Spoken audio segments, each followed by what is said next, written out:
Welcome to Sacrilegious Discourse. For this is what the Sovereign Lord says. Why do you need prophets to tell people who you are and what you want? If you can justify everything that the God of the Bible has done, then you can justify any of your behavior. A lot of this mentality is trickling into what is now mainstream right-wing Christianity. I am capable of empathy greater than this God of the Bible. This is a Bible that they tell kids. This is the good Lord. This is the good book. He is fantasizing about murder, mass murder. Head over to sacrilegiousdiscourse.com right now to find out how to leave us a review or support us on Patreon.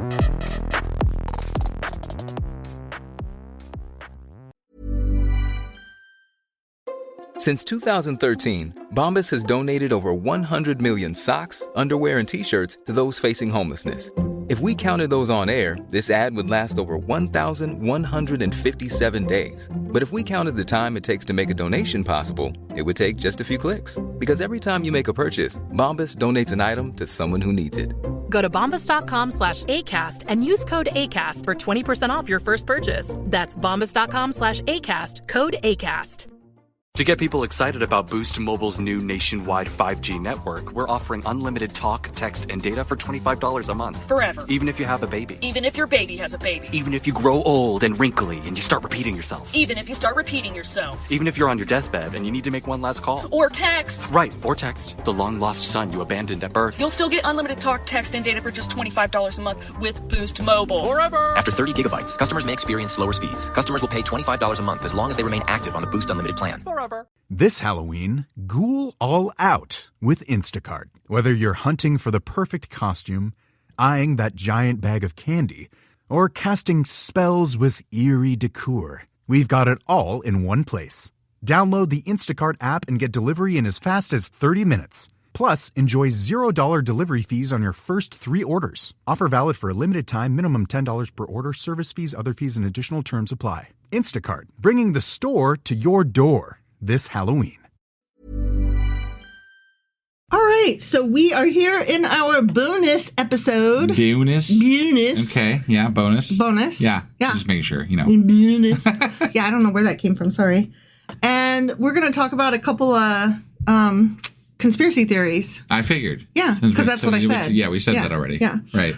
Specifically, we are going to discuss how the flat earth theory and the anti-vax movement converged and then banged right into the MAGA group and became all one big ball of dum-dum. Got it. So like it's a melting pot of conspiracies. Yes. Okay. Yes. All right. Yes, it is. And you pointed out that during the break that we could have actually covered QAnon, and I felt stupid because, of course, that should have been like right up in there. So we'll have to cover them next week, maybe, like in our Patreon. Well, I kind of feel like a lot of the conspiracy theories fall under the same umbrella of they embody this idea of fun to an extent until they get taken too seriously, and then you're already lost. Yeah. You know what I mean? Yeah. Like they can be fun. Sure. But then if you start listening to it and if you start believing it, yeah, then you're fucked. Right. So right. It's kind of like we have a friend who's like really into the whole Bigfoot thing, and it's just fun. I mean, he may like be hardcore about it or not, but he treats it as just a fun thing. Yeah. And we're like, oh, that's fun. And it's along the same lines as like, ooh, astrology. I would love to have my palm read someday or go for a tarot card reading. Like, it's fun. It's harmless, whatever. Yeah. Until like you bump into people that are like hardcore about it. And like they think that essential oils and crystals and magic spells will cure you more than, say, a cancer treatment will. I actually worked with a woman who literally claimed that she was a psychic. Like, and she had her own business being a psychic on the side. But I'm like, if you're I couldn't understand why she wasn't rich. That's always my first question. Like, I couldn't understand how she wasn't more successful, and why are you working this job on the side? Like, what's going on there? Like that seems odd. It just, like, what kind of psychic do you do? And does it come to you, or do you like chase the info. So here's the thing, like with regard to that, I asked her if she could predict the winner of the Super Bowl that was coming up at the time. And she actually, gave me an answer. I can't remember if it was right or wrong, honestly, but if you don't believe that you're a psychic and you're just playing the game, wouldn't you just be like, there are some things that I can't really predict because blah, blah, blah, blah. Like you'd have this built-in answer, right? Instead of just answering. She really believed. She really believes. Yeah.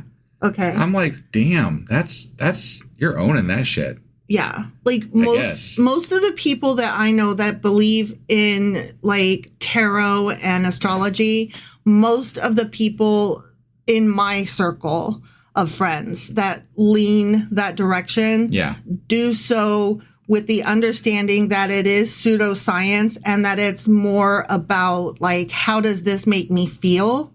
And it like maybe use it as a journal prompt to kind of get outside themselves and view something from a different perspective, which I'm like, that's cool. I can do that. I guess. I'm more open to that, trying to understand yourself than you are, because you're fine.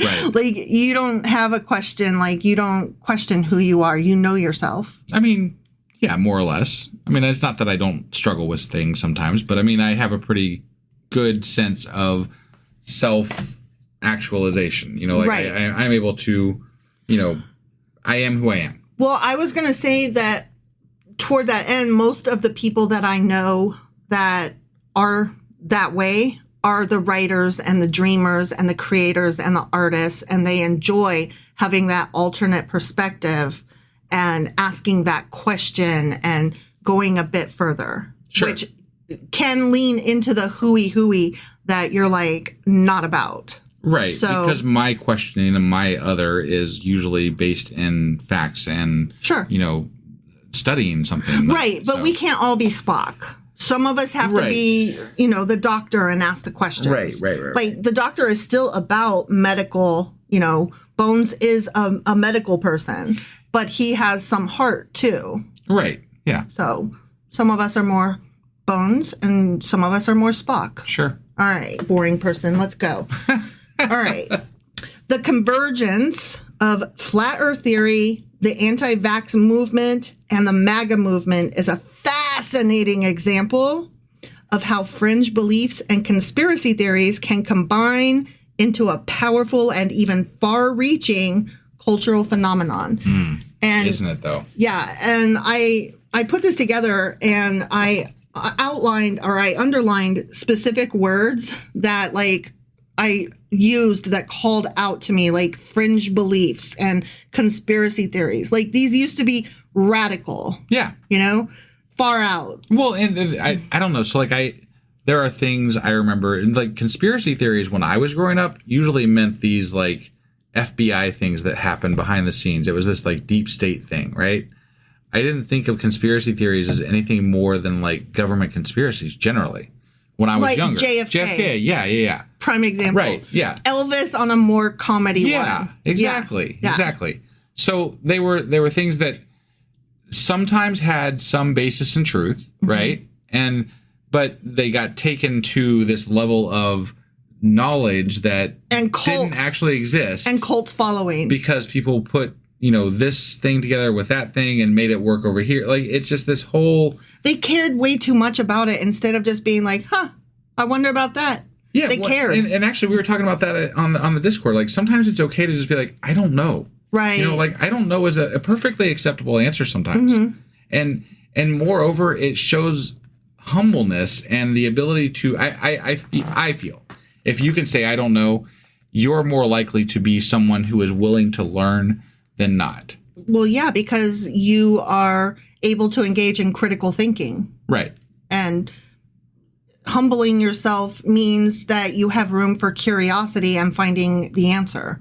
Yeah. So and that's the other side of that, is that if you can say, I don't know, but I want to find out. Right. Exactly. That's the two things that you need to have that thinking aspect. It's very similar to how I feel when I go see a doctor and I ask a question. I don't want them to like bullshit me with an answer that may or may not be true. If they don't know the fucking answer, I prefer them to say, I don't know, but I will either send you to a specialist or do some research and find out. Right. Yeah. So, yeah, humbleness is good, guys. It's okay to not know. I agree. So what once was a series of disconnected ideas has evolved into a larger movement that shares a deep mistrust of institutions. Check. Yep. A rejection of mainstream science. Yep. Check. And an affinity for alternative worldviews. Or facts. Yeah. Yep. Check. Understanding how these beliefs merged provides insight into the forces shaping today's polarized landscape, especially in spaces that encourage skepticism and questioning authority. Right. And that's what a lot of those have in common. To an extent, they do question authority sometimes, but they don't, like, we question authority, right? Sure. So I don't want to say that that's the defining factor. No, it's one of many. Yeah. And I think that there's part of the sentence missing. It's questioning the authority of already answered questions in science and math and medicine and technology. Yeah. That authority, not government authority. But even that's okay sometimes, right? So, like, questioning science is part of science. Yes. Right? Yes. But by scientists. Scientists should question science, not the layman that lives next door to me that doesn't know his ass from a hole in the ground and can't know the difference between your with and without an apostrophe. Right. No, I that agree. guy should not be questioning science or any authority. I think that questioning science is an important part of being curious, even for the layman, as long as it's not taken to a level that you know, believe that your authority is greater than that of science. Right. That's the problem. Here's the thing. You need to know your place in the hierarchy of learning. And here's what I mean by that. My mom, long story, but she moved to a place where they didn't have a school set up for Americans. And because she was a dependent of her brother who was in the Navy, blah, blah, blah, stationed overseas. So she was not able to finish high school. So when we came back to the States, she got her GED. Great. That's perfect. That's fine.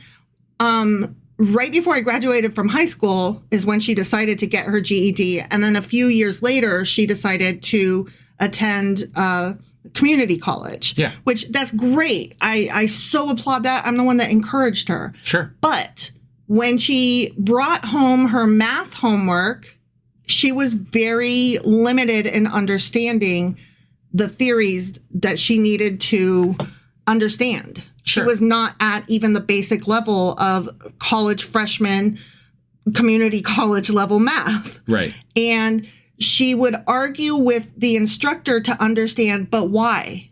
But why? But why? And at one point, the instructor had to tell her, you just have to accept that this is true.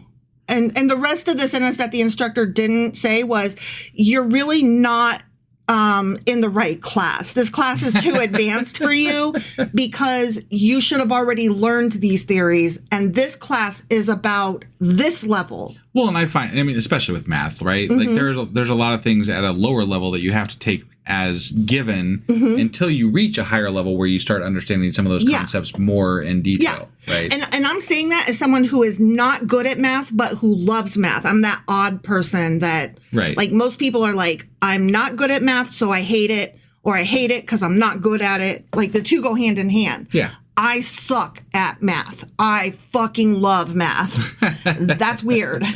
So, I don't know where I was going with that, other than just know your place in learning. Know your place in the educational hierarchy. Like, it was not my mom's place to question the math teacher because she was not at that level.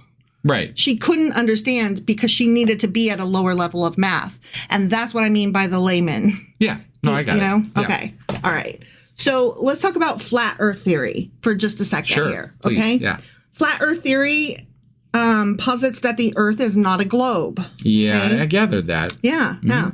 It has ancient origins dating back to cultures that believed the Earth was flat due to their limited understanding of astronomy and geography. Right. But by the classical Greek period, which is like 5th century BCE, okay, scholars like Aristotle and Pythagoras had established the Earth's round shape, and this understanding has only grown more robust with scientific advancements. Sure. And the general population did understand that. Like, well, we talked about this before the podcast a little bit, and you said that, but I'm going to argue a little bit with that because maybe Greek society or Roman society understood those things, but it didn't necessarily translate to the whole everything. So, like, in the Bible, there are some ideas of flat Earth in the Bible themes. Yes. Right? Yes. And there are ideas where there's this, I forget what they call it, but there's this whole... They say that an angel stood at the four corners of the earth. Sure. And so, therefore, the earth must be flat, or else how could there be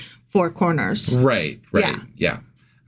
So, they do permeate, the flat earth thing does permeate beyond that time frame when it was discovered. And I'm not saying that those ideas weren't understood, but I don't think at a common level maybe they were as understood as they were at a... the educated people... It was common amongst the educated people that the earth, like it was commonly accepted that the earth was round by educated people. Right. And that's kind of what mattered at the time. Well, and when we started doing bigger and better math, it becomes very apparent that the earth is round. And traveling the globe. Traveling, yes. Yes.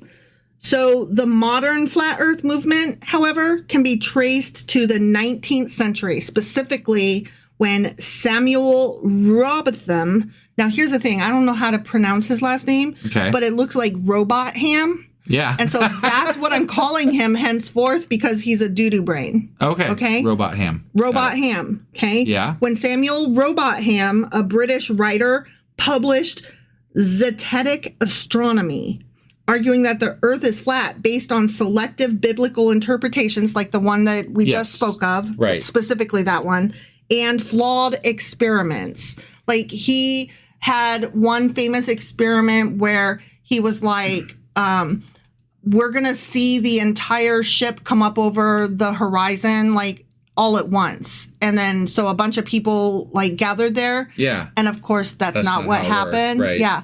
And even so, he was such a quick on his feet, good speaker that by the time they all left, the majority of the people there believed that science was flawed and had some serious questions to answer about flat Earth. Huh. Yeah. So he did some damage in his day. Yeah. Okay. Now, when I say that he published Zetetic Astronomy, I want to talk about that for a second. Sure. He published it under the pseudonym Parallax, and that is a word that I had to look up because I was like, that sounds like a word, not just a name. Got it. And while you're looking that up, I wanted to say one thing. So the thing I was trying to think of where some people speak in biblical terms of a flat earth and the way that things are laid out, and it's called the firmament. Oh. And I don't know who all really ascribes to that exactly. But it is definitely linked to a lot of people's belief in the flat earth, and it's part of that whole belief. And it is very much based on biblical beliefs. Okay. So that is one thing that always takes me by surprise when people believe that, even today. Yeah.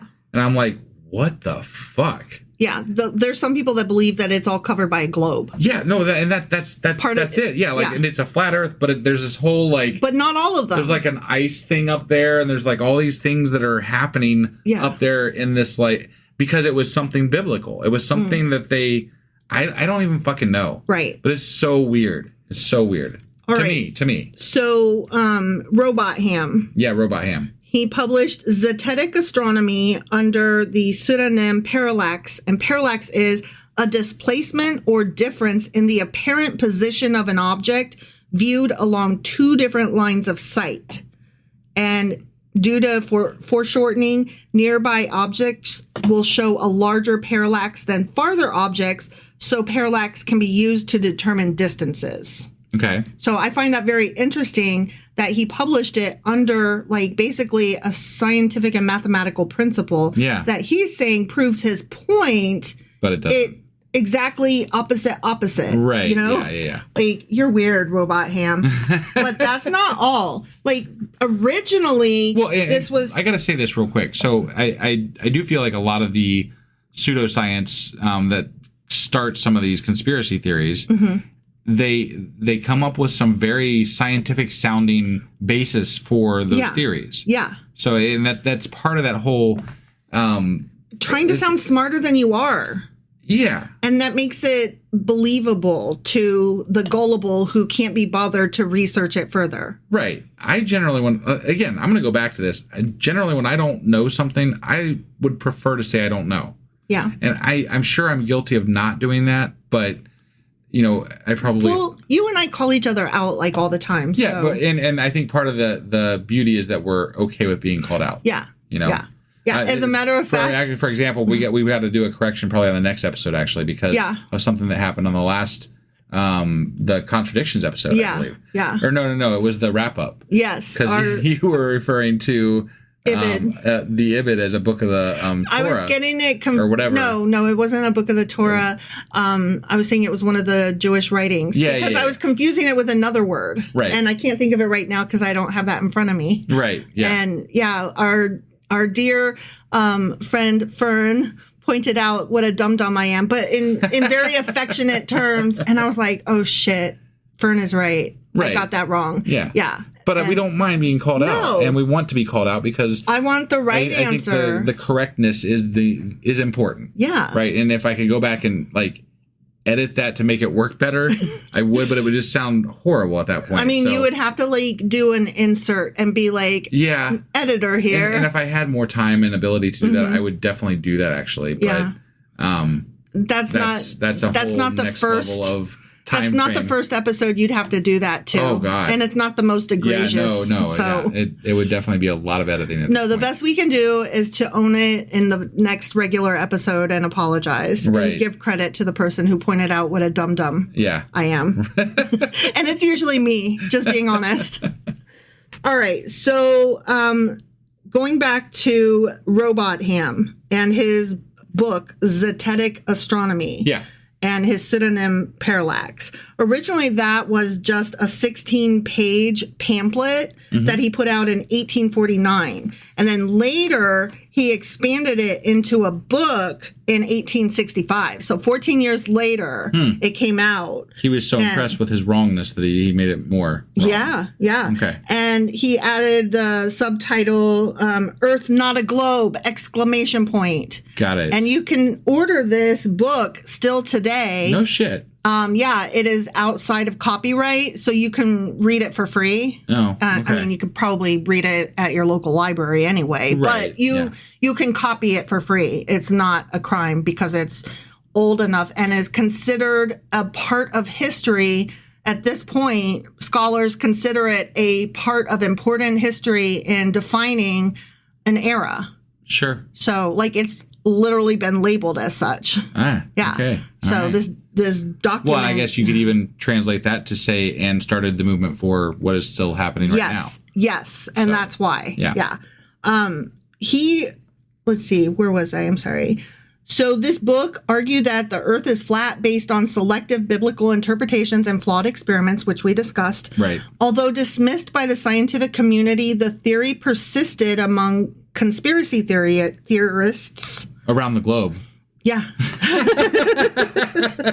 Gaining a new audience in the 21st century thanks to the internet and social media. Joy. Yeah. But I want to talk a little bit more about that before we move into the anti-vax movement, because this dude and this movement is just crazy. Yeah. Okay. So his specific belief and theory was that the Earth was a flat disk and it centered around the North Pole, and there was a wall of ice around the edges. Yeah, I've heard that before. And if we could... I think that's somewhat based on the firmament idea, too. If we could just get past this wall of ice, there's actually undiscovered continents. Ah. I don't know if you knew that. Yeah. So basically, Antarctica is the wall of ice. Yeah, that's the edge. Okay. but the edge goes out further than that. There's some more continents past that. I see. Yeah, we haven't actually been to the edge yet. Right. Okay. Yeah. And just an FYI, this guy's gross. Oh, you know what? Before I get to that, he thought that like the sun and the stars and the moon and other planets and stuff were only like 3,000 miles above us. Yeah.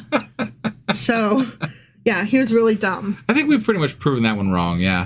But that again, that's going back to that firmament idea. Yeah. So that is a very prevalent idea amongst religious folks who believe flat Earth theory. So yeah. So he died in 1884, but not before being a really disgusting dude. Okay. Yeah. So he was married like 3 times. I don't know what happened with his first wife, but in his second wife, he had 2 children, one of whom died in infancy. Okay. Then in 1861, when he was 46 years old, Robot Ham married a 15-year-old girl with whom he had been living at the time of the marriage. So he'd already been living with this kid. Okay. Yeah. They produced 15 known children. Jesus. Only 4 of whom survived. But what the fuck? He was named in numerous cases of wrongful deaths, including a, quote, death by misadventure for accidentally poisoning one of his own children. Accidentally poisoning.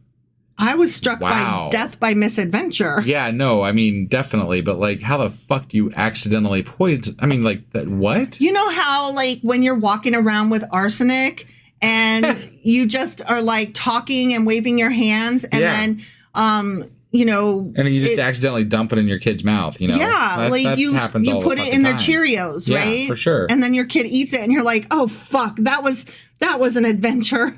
That was a death by misadventure. Oh, I would really love to hear an interview from one of these kids that survived. Yeah. Like, what the fuck was up with your dad? Right? Yeah. He was named responsible for other deaths using his quack cures of phosphorus. So this guy was a known cuckoo bird, okay? He was not cool. So this is like the guy that takes Trump's theory of pouring bleach and whatever, chloroquine or whatever, and like lives that life. Yes, he's like not on himself, on everybody else. Sure, yeah. But he's like, yeah, that tracks, that makes sense. So I'm just gonna experiment on everybody, and then if you die, it's your fault because you're stupid. And you didn't pray hard enough or whatever. Yeah, sure. Yeah. So let me tell you some more about this guy, okay? So, or not just this guy, but this movement in the United States. Robot Ham's ideas were taken up by the Christian Catholic Apostolic Church in 1914. No shit. Yeah. So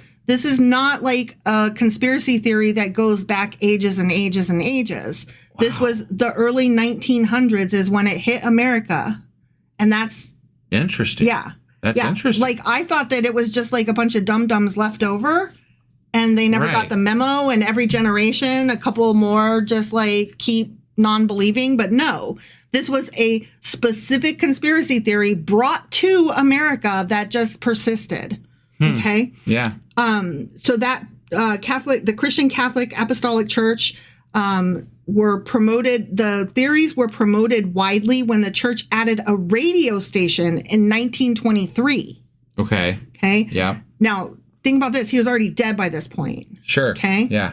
His work in the United States was continued by William Carpenter, who was a printer originally from Greenwich, England. And he was obviously a supporter of Robot Ham. And he published Theoretical Astronomy Examined and Exposed, proving the Earth not a globe. Okay? Yeah. So he published that in 8 parts, starting in 1864 under the name Common Sense. Oh. Sound familiar? Yeah. Yeah. Thomas Paine, right? Yeah.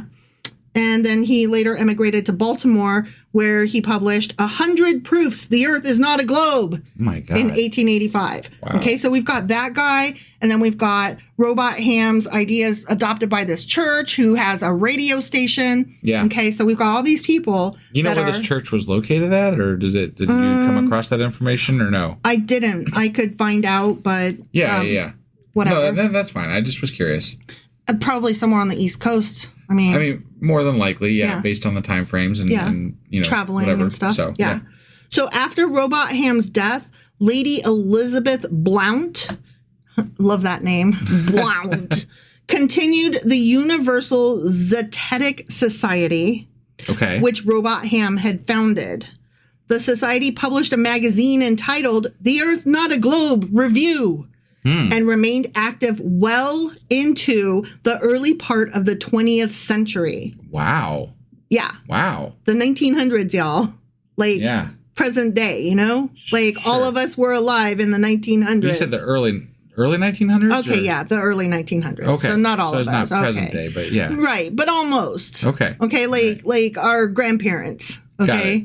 Yeah. Okay, all right. So after World War I, the movement underwent a slow decline, but it was revived in 1956 by our parents as the Flat Earth Society. Not our parents, our grandparents. All right, but still. You're right, because my parents were born in the 50s. Right. All right. Yeah. So our grandparents were like, that sounds cool. Let's revive that theory. I'm just trying to place this in time, and it feels like also at the same time, sci-fi was taking off. Yes. Right? Yes. Which is interesting to me that people would be trying to regress to this like flat earth thing. And anti-science at the same time. Anti-science at the same time that science Sci-fi. ideas were taking off in fiction and actually in the world. Like science was really booming at this point. Right. This is almost like a reaction to the boom in science, right? Yeah.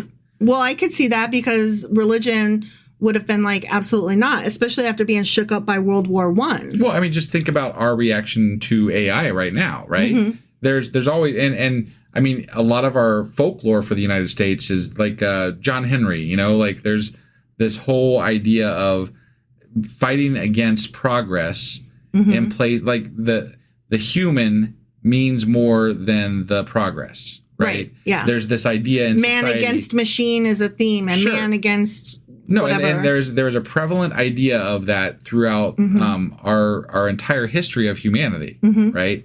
And it's not necessarily, in my opinion, it's not necessarily a bad thought that humanity is greater than science / progress. Right. But you got to be careful how far you take that. Right. I mean, that's why, like, right after the Enlightenment, we saw Romanticism take off as an entire movement where that was the entire, you know, man is greater than science. Right. You know, that thing. No, and I think that on some levels that we should, you know, focus in on humanity more than technology. You know, we talk about putting our phones away, right? Yeah. That's a thing.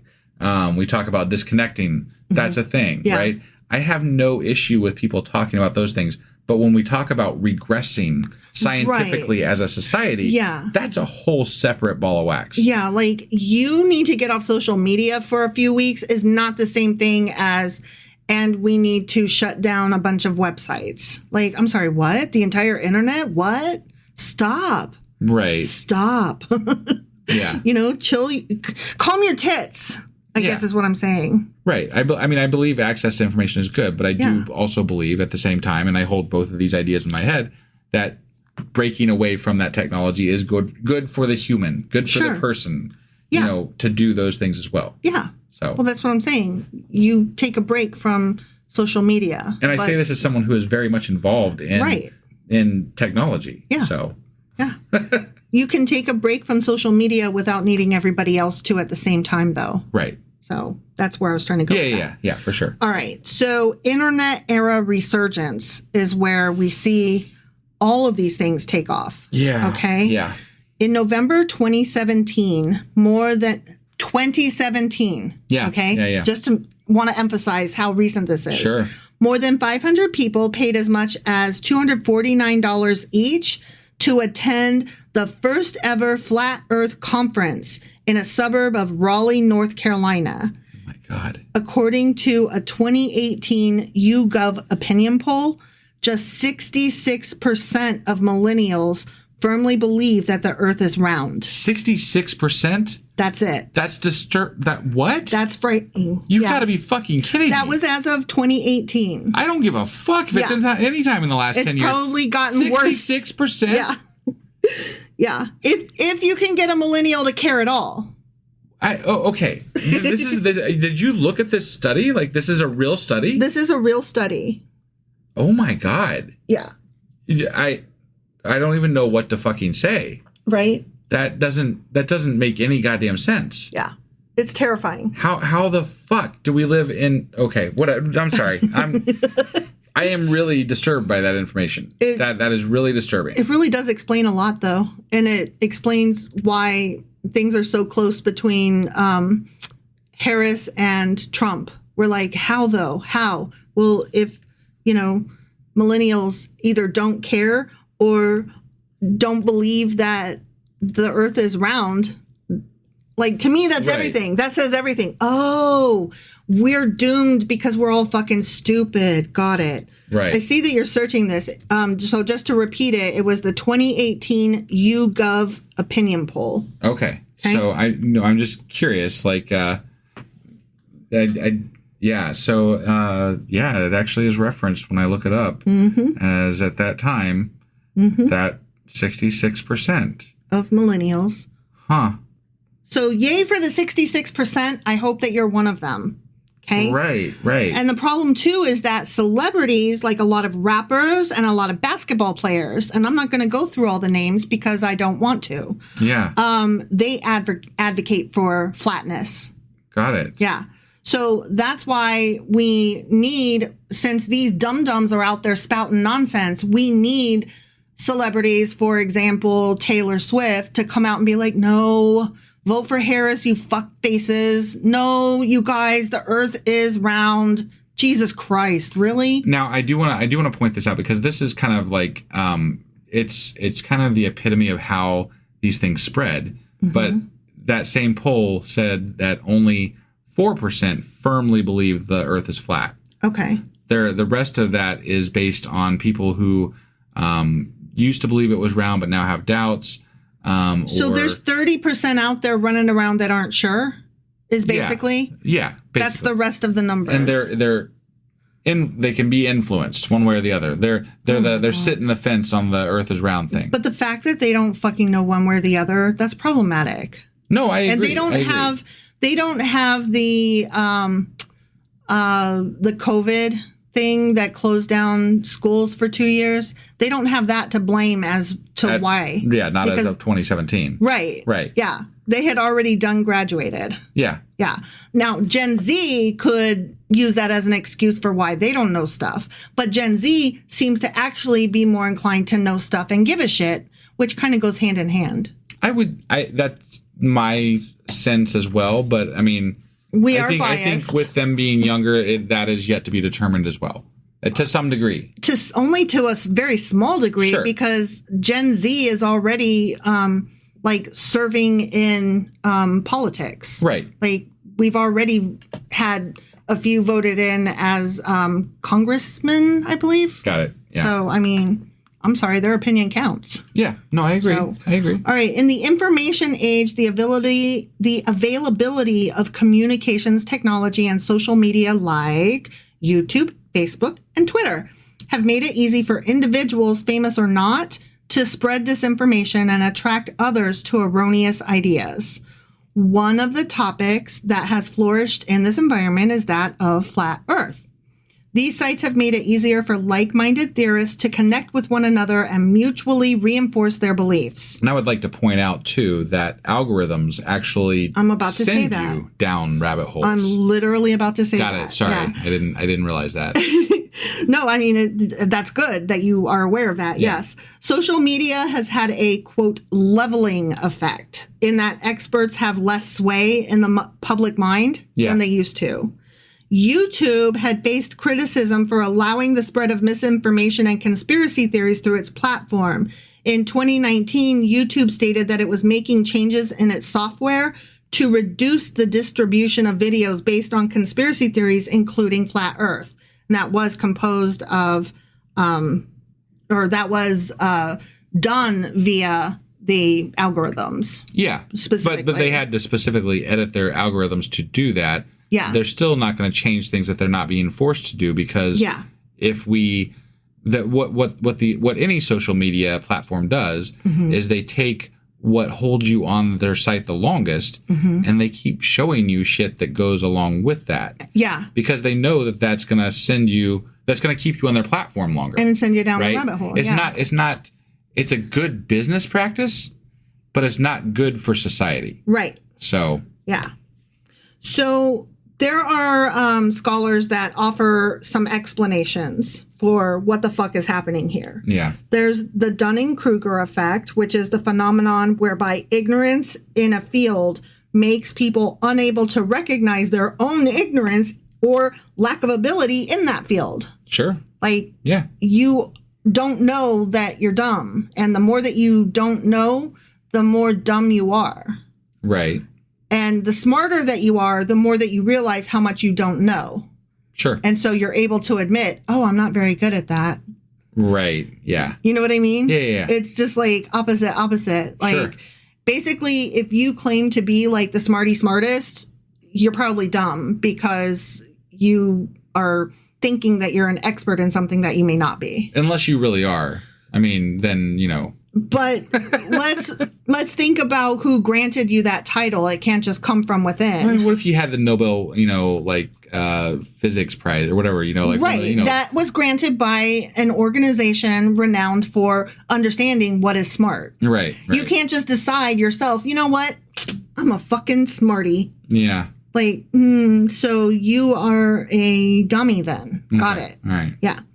All right. So that's one of the explanations for this. Sure. Is the Dunning-Kruger effect. Okay. Another one is misunderstandings of simple observations. So again, dumminess. Yep. Pseudo-scientific practices which fail to separate reliable from unreliable conclusions. Yes. Critical thinking or lack thereof. I'm going to go one step further with that. And I think that there are some very bad actors online. Yes. That take these theories and they create pseudoscience around the theories for clicks. Yes. For engagement. And some politicians fall into that too, because some politicians are smart enough to fucking know better. Yeah. And they're doing it to lean toward their base. Right. No, I mean, like even your major news networks. Okay, I'm being generous here by calling them news networks, but Fox, let's just go with Fox. And who is not a news network, let's be clear. Right. And like OAN and, whatever. These places that cater to the right wing and people who are, I would say, generally more prone to the conspiracy theory side of things. And it's not exclusive to the right. I'm not saying that because it's definitely not. Obviously. But, I mean, one of our friends believes in Bigfoot. So right. But those networks do take certain conspiracies that are more prominent and they lean into them. They don't say they're true, but they do necessarily, but they do lean into them. Right. And the problem is that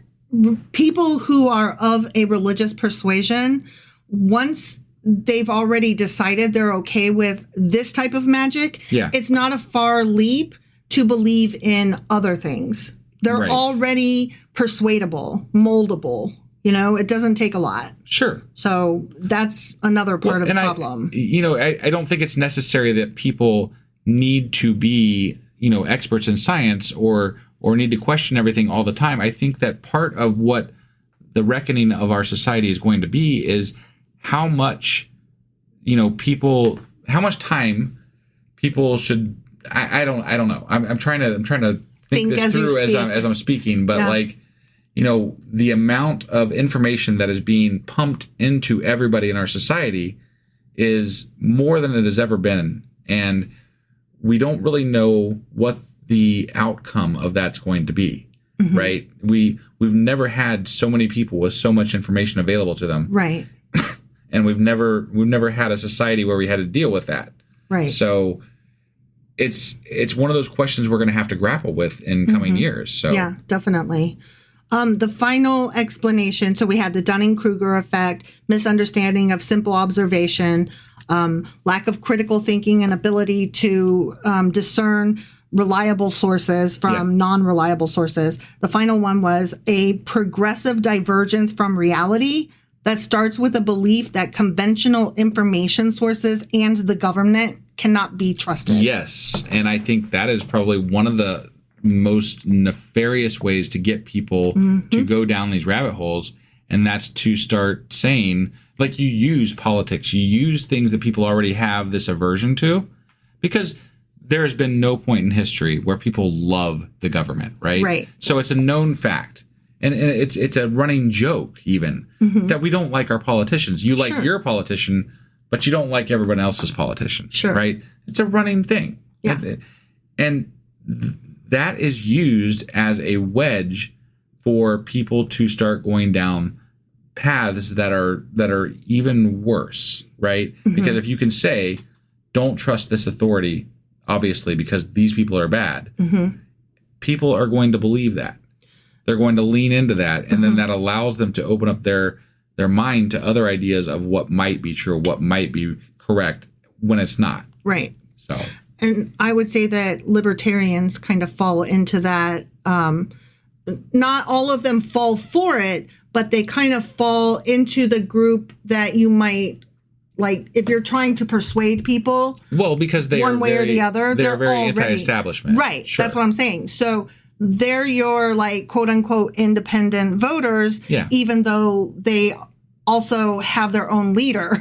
Right. So they're gettable votes for either direction. Is what I'm saying. And you hit on something, I think, with that, and that's that the libertarians specifically, and there's nothing wrong with being a libertarian necessarily, but it's the idea that the government is bad, right? That can let you fall down the wrong side of that information rabbit hole. Yes, that's what I mean. They got to be careful. And there are things that I do appreciate about libertarians. They're generally socially progressive. But they want their guns. Right, but yeah. So they're Democrats that have a Republican leaning towards guns. Sure. Is my understanding. Let me put it this way. I generally like them better than MAGA. Sure. So that's just my opinion. Sure. I know two libertarians, and the only thing that I don't like about them is that they tend to see all politicians as equal and the Democrats and Republicans as equally rotten. Yeah. And they see that the entire system is bad. And so they can't be bothered to look into what's happening. So if you say, did you know that Trump said this and that, Kamala Harris is trying to fix that? Sure. They can't hear that. Right. And I will fully admit when I'm pressed that I am not like 100% on board with all Democrat ideas. It's part of the humbleness right? of being able to admit that you're wrong and that your party's not perfect. Right. But the way our country is currently set up is a two-party system. Sure. Right? We don't have a choice to choose exactly the menu item that we want for our politician. Right. Right. We have to choose what's on the menu. Well, no, that's where you vote with your heart during the primaries, and then you vote with your brain during the general election. General election. For sure. Like, that makes perfect sense. Until we have tiered voting, Yeah. Well, and to me, there is too much at stake with regard to what we're voting for to not vote for the Democratic ticket. Yeah. When it comes down to it. Yeah. Right? Like if you're not voting Democrat, you're essentially throwing not helping the side that's going to create the most progress. Yeah. Right? Because you have two options. You don't have that third option. Right. Yeah. It's the illusion of choice. Right. And you're falling into that. Now, I have some really great friends that are very, very progressive, and they're like, I will never vote for anybody but the Green Party, or I'll never vote for anybody but, this, that, or the other, or whatever. Mm-hmm. And I understand that. I actually campaigned for the Green Party when I was in college. Right. Okay. Because idealism is... It's strong. It's a strong pull. Yeah. There's a strong pull for idealism. It's knowing the right versus wrong, but sticking to it in a black and white way instead of the nuanced... Yes, but. The reality. Yes. Living in the reality. Yeah. Right? You're not wrong to go Green Party. They are where you should be. However, that's not actually a choice, guys. No, and while I'm going to vote blue, no matter who, that is who I am at this point in my life, I will, always fight for things that will change the way we vote. And I will always fight for things that are going to help those third-party tickets actually make it to the top. And here's the thing. I might vote blue no matter who, which I do. Sure. Yeah. But if it's a choice between a Democrat who is merely a Democrat versus a Democrat who is progressive and Green Party and blah, blah, blah, yeah, I will always vote for the more ideal one, the more progressive one. If I could have voted for, if Bernie is the person I would have chosen to run for president the last time. You know, it didn't end up that way. Right. And it makes me sad, but I accepted that and I voted for Biden. You know? And now everybody knows who I voted for. But I mean, vote I don't think it was any. I don't think it was any. That's not really a secret. Yeah, even based on our previous episodes, we always talk about. We don't always, but we do oftentimes talk about politics. So. Yeah. So getting back into the whole algorithm leading you astray. Yeah, I found this statement really powerful. Daryl Marble was a speaker at the Flat Earth Conference. And he told his audience after watching hours of YouTube conspiracy theories conspiracy videos on Sandy Hook, 9/11, false flags, the Bilderbergers, Rothschilds, and Illuminati, each thing started to make that much more sense. I was already primed to receive the whole flat earth idea because we had already come to the conclusion that we were being deceived about so many other things. Yeah. So of course they would lie to us about this. And that's the nefarious part about conspiracy theories. Yes. And the people that utilize them to sway people away from certain ideologies and towards others. You know, like these are being used as political tools. Let's make no bones about it. And more than that, you know, there is an aspect of this that is actually getting into ideas of espionage and you know, other governments influencing ideas in our country. Yeah, like Russians are there. It has been proven that they have posted stuff to cause, you know, the breakdown of our society on social media. Well, I mean, to push those ideas further. People have just recently been arrested for that. Right. So, yes. Yeah, no, I mean, these are not conspiracy theories I'm pitching. They are legitimate things that have happened. Yeah. So, and that's, you know, when other governments, and to me, that's what part of what really bothers me is that when other governments that want to tear the United States down sees this as an opportunity to tear our culture apart, that scares the fuck out of me. Yeah. Because I'm like, oh shit, this is more than just silly and harmless. Yes, it's more than silly and harmless at this point. This is possibly what is going to cause the downfall of our country. Right. These ideas that permeate that have no basis in reality. The end of democracy in America might literally rely on being able to convince people that the earth is round. I mean, to some extent, right? That's not a far stretch. Right. Right. Like that. I mean, that's kind of what it comes to because it's the same fucking people, generally speaking. Right. You know? And that's scary and sad. Yeah. So conspiracy belief, speaking of which, is often intertwined with, guess what? Conservative Christian belief. Yeah. According to internet influencer Rob Skiba, the ultimate motivation of the alleged conspiracy of a round Earth in space, many of us have come to believe is hiding God. That's why a lot of people believe in flat Earth. I see. So God's just above that firmament there that's hiding stuff over there. Well, the reason that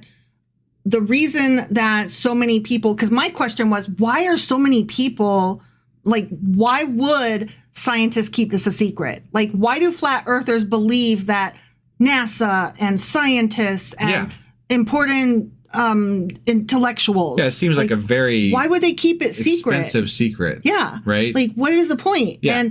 And this dude is saying they are doing this to hide God.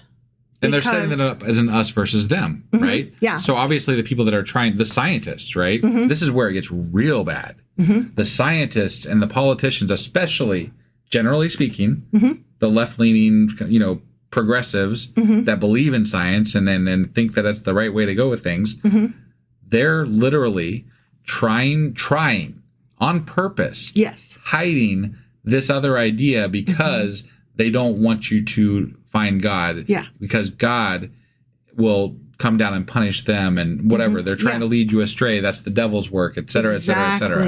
Exactly. That is their literal belief for many of them. Yeah. So reading the Bible, when you break down the text of what it represents, there's no way you can get a spinning heliocentric globe out of anything in the Bible. And that is their general belief. Yeah. According to author Alan Burdick, in style and substance, the flat earth movement is a close cousin of creationism. Yeah. Which I totally tracks. Completely agree with that. Yeah. I mean, a lot of the people who are creationists, I mean, definitely, if you're a creationist, you're more than likely a flat earther, or at least close to it. Or you wouldn't be averse to the idea at the very least. My parents are creationists, but they are not flat earthers. That's fair. But they are anti-vax and they are MAGA. Yeah. But they also lived in Italy, which makes it a little harder to be flat earth. Yeah, they did go on an airplane more than once. They flew on an airplane from, one continent to another. That is true. That is true. So these people tend to not trust observations they have not made themselves, which explains why my parents can be creationists but not flat earthers. Sure, they saw it themselves, so they believe it. Right. You know? Yeah. And they often distrust or disagree even amongst each other. So there was one person who admitted in this documentary that she wouldn't believe an event like the Boston Marathon bombing was real unless she had gotten her own leg blown off. The fuck? Right? Yeah. So they crazy. have to see it themselves to believe it. Except for what they want to believe, which is everything that confirms their beliefs. Get it? Yeah, no, I get it. And I think we've actually discussed this on the podcast before too, but I am very skeptical. Like, I am very much the person that says if there's probably a scientific explanation for what happened, right? And I can witness something even, if I didn't witness it, I'd probably try to explain it away with science, right? So I am very much the person that has to see it or believe that there might be an experiment that could prove that it's this versus that, right? But I just can't imagine. There's fucking video evidence of the Boston bombings. What? It all depends on who your source of information is, though. You have reliable sources of information that you depend on that you don't have to see it yourself because you trust the people who saw it for you. You trust the representative of your vision. No, you're absolutely correct. I mean, that is absolutely true. I mean, to be fair, I am trusting people to form the opinions that I hold as far as what is in our society and how it operates, right? Sure. Like when somebody tells me that pi equals 3.14 and a long string of digits after, I am trusting the person who told me that. I'm trusting the mathematicians. But you know what? I just have to say, there's something much easier to take in for me when it comes to trusting someone like Neil deGrasse Tyson versus, Joe Schmo down the street. There's a distinct difference between those two people, right? Or Rebecca Watson, she's like an atheist who like talks about and questions conspiracy theories and dum-dums and, she's just really cool. And she's not like anybody who has like, I don't know what her specialty is. I don't know what her job is. I don't know if she's got degrees in this, that, and the other, but I trust her opinion. She walks the walk. She backs up her, comments with sound ideas. And more than that, I think it's more about admitting when you're wrong, admitting that you may not know. And also when you reference something, you try your best to get it correct in the best way you can. Yeah. Right. Like I trust Neil deGrasse Tyson because he's humble, because he's also very vain. Yeah. But if he were called out as wrong about something, I feel like he would be able to walk it. If the math was sound, he would be like, oh, cool. Right. Like that's how he would view a mistake. Like, oh my gosh, new information. Cool. Yeah. Because he's excited to know things. Right. Whereas, although I have heard he's pervy. I don't know. Oh, well. Sorry to put that theory out there. It's just what I heard. Yeah. Okay. I don't know. I don't want to say anything about that because I have no idea.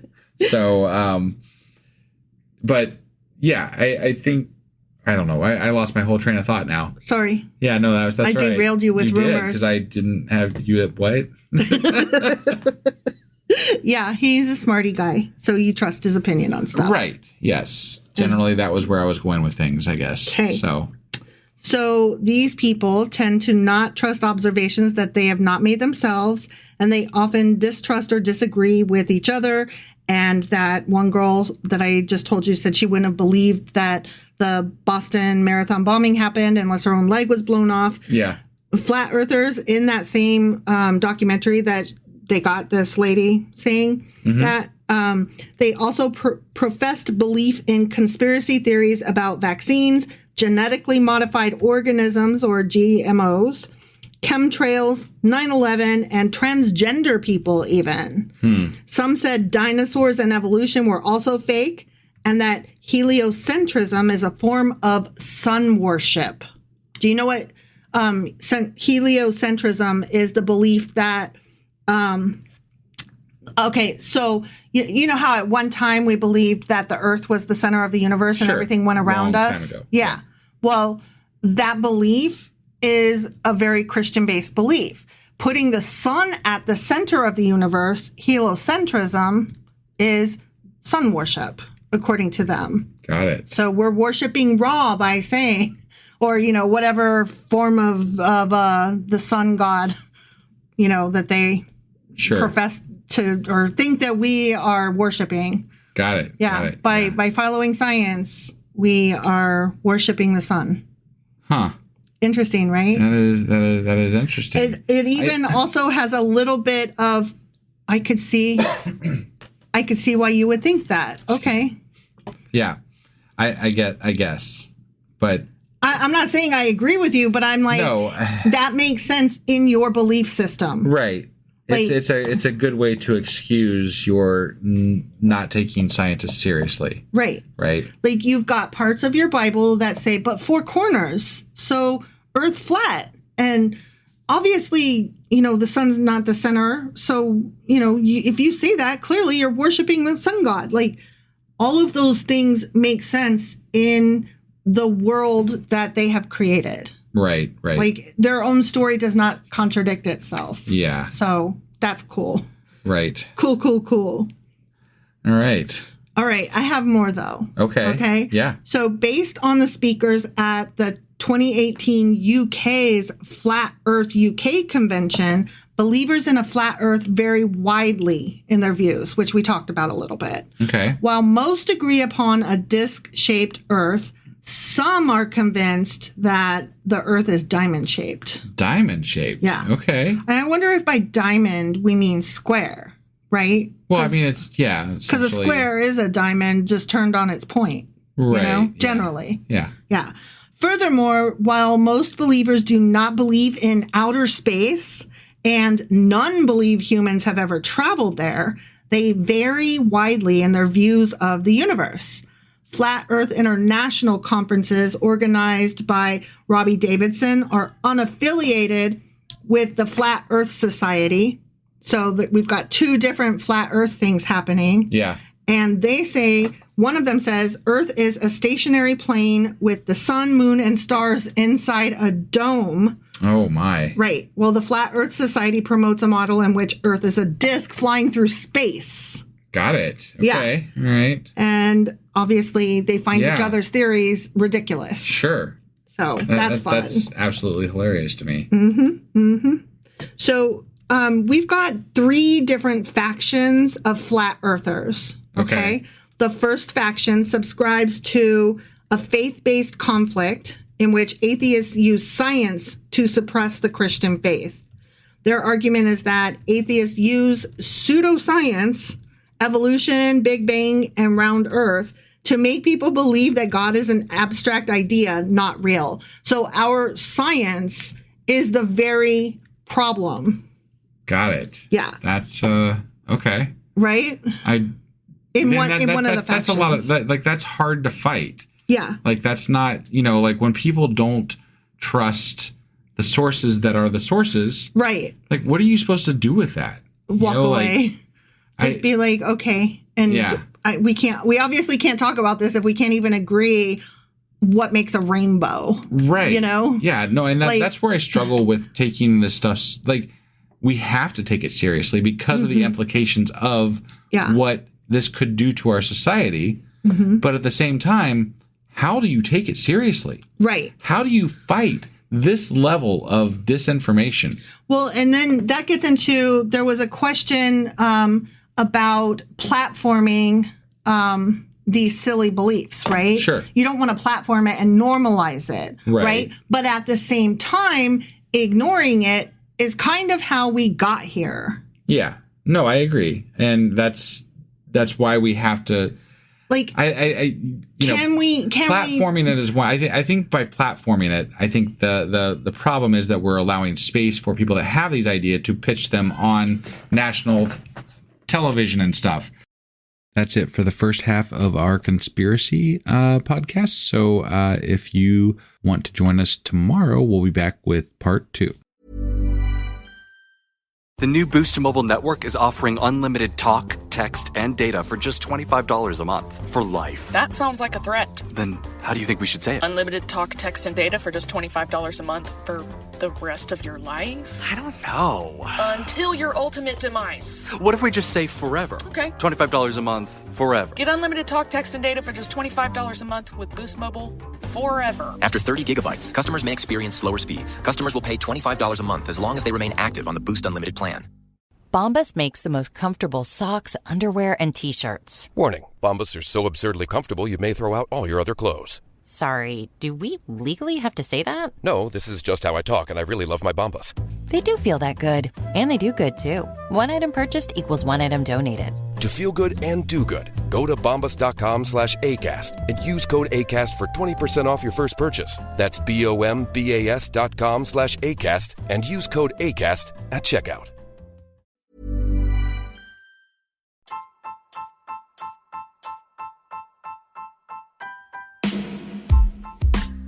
Hey, wife, I guess that's the end? But husband, that's just sad. It doesn't have to be. We are on lots of social media platforms like Twitter. Our handle there is sacrilegious_D. For D's nuts. Oh my God. Stop doing that. Anyway, we're also on Facebook, Instagram, and Pinterest. There's a link to all of our social media sites at our website. Ooh, we have a website? Yeah, it's sacrilegiousdiscourse.com, where you can also find a link to our merch shop. We have a merch shop? Yep. We have podcast-themed clothing, mugs, notebooks, and more, as well as an atheist and science-themed products. Wow, our fans should really go check that out right now. Definitely. They can get in touch with us by sending an email to sacrilegiousdiscourse@gmail.com. But before they do that, we could really use some help. Oh yeah? With what? Well, it's not free running the podcast, and we need some financial support in order to get better equipment, which will free up time so we can concentrate on our podcast and our fans. Okay, so what should they do? Head over to patreon.com/sacrilegious discourse and sign up as a contributor on our podcast. Supporters there receive additional bi-weekly episodes that we record just for our Patreon members for as little as $2 a month. Also, we'd really appreciate it if you would like and subscribe on whatever platform you're using. And Apple Podcast reviews help us out tremendously. Like and subscribe, leave an Apple review, join us on Twitter, support us on Patreon. That's a lot of instructions. Don't forget to say thanks. Thanks. Okay, bye.